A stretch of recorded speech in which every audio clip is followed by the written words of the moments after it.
Good morning, everybody. Embarrassingly, this is take 2 because I just realized when I finished the other video that I wasn't using the microphone and it was just way too muffled and too quiet. So I'll start again. But I'll start off firstly with welcoming all the new subscribers and thanking everybody so far for all your support. Because even though many don't make comments on the actual videos, I have had a few other comments through emails and some lovely contacts, and you've become friends, and I'm really grateful to everybody.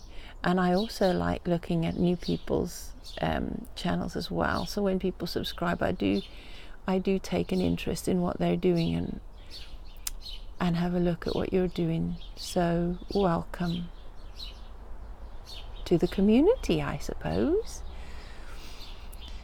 Okay, so I just want to catch up this morning. I'll be going away until tomorrow night to visit family. Well, hopefully I'll be back by tomorrow afternoon, but I just wanted to do a bit of tidying up and prepping before I go so that my garden could survive being neglected that long. And it usually is. It's pretty resilient now. It's getting quite established and only a few things need doing. So I have, let me take you around. I have harvested all of the ripe tomatoes from the trays and plants. Some corn that's been prepared and ready to go in the fridge. It'll be fine until tomorrow night when I get back. So that's what's for supper tomorrow. The plants are still producing some ripening tomatoes there. I did tie in the canes this morning of the Jerusalem artichoke because over there and there, and tied it to the post because the canes are starting to lean with the weight of the Jerusalem artichokes because they are huge. They're going way up there. So yeah. Oh, and look at that. Every time I walk past it or brush it, there's a beautiful waft of buddleia scent. I just love buddleia. Most people consider them weeds, but I don't. They're beautiful. No such thing as weeds. I had heard a wonderful analogy yesterday about keeping weeds out of the lawn, and that most people consider weeds as a bane. My heart swelled. And I thought, no, I've got a lot of work to do. Because to me, weeds are beneficial plants. They have a purpose. And if everybody understood what weeds do, what they are, then they would no longer call them weeds. They are beneficial plants with a purpose. And I'll go into that another day. I'll keep that as a mental note to say, we're going to talk weeds, but I hope that I'll be educating people a bit more and that people will begin to love weeds and that they will come to an understanding that there are no such thing as weeds, really, just plants that are misunderstood. So I'm really grateful for that, and that it is part of nature, part of this wonderful world that we live in, and that they have so much purpose. So wait for that one. The loofah, 2 of the fruit have already died and gone nowhere. There's 2 new ones there and there. So I'm going to have to cut off the rest of the... Oh, there's a new one coming there as well.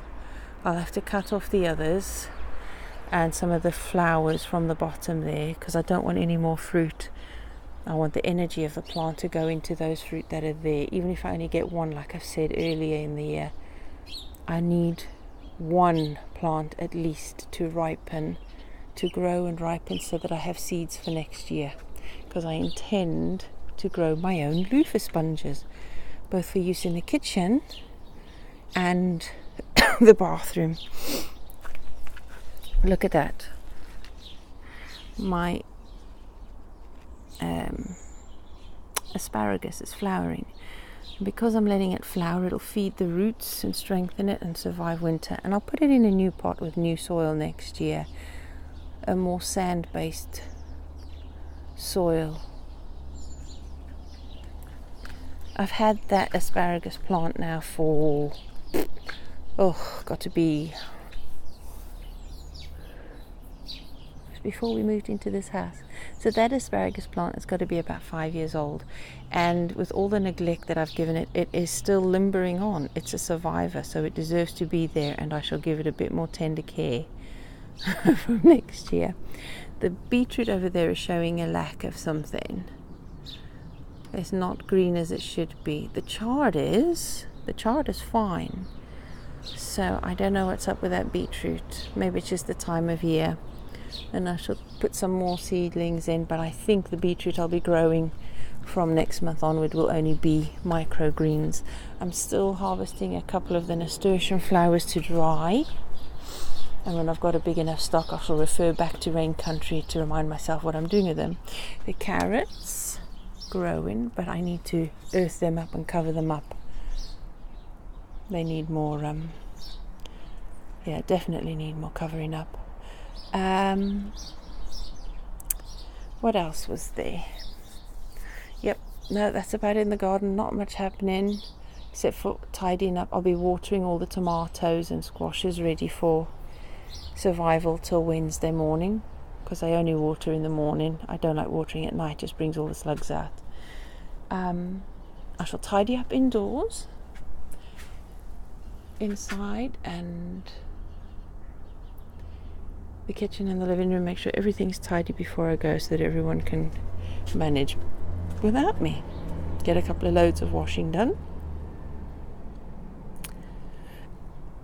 I shall harvest a few leaves in a minute for smoothie for this morning.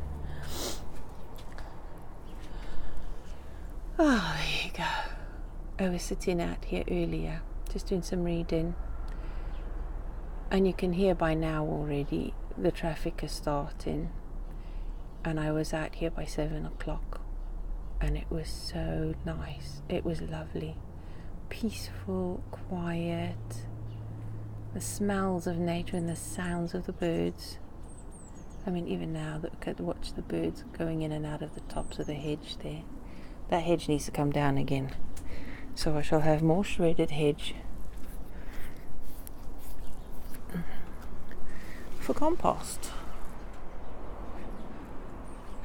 You see the birds, you see movement in the hedges. So yeah, just enjoying nature at the beginning of the day, ready to face a very long day. It'll be about 3.5 hours driving, so for most people that's nothing. I'm sure there are people in countries where it would take an entire day to get to where they want to go, but for me, 3.5 hours sitting in a car is absolute agony. But there you are. So my lovelies, I shall love you and leave you. Get on with the day, and I shall speak to you all again soon. Bye-bye.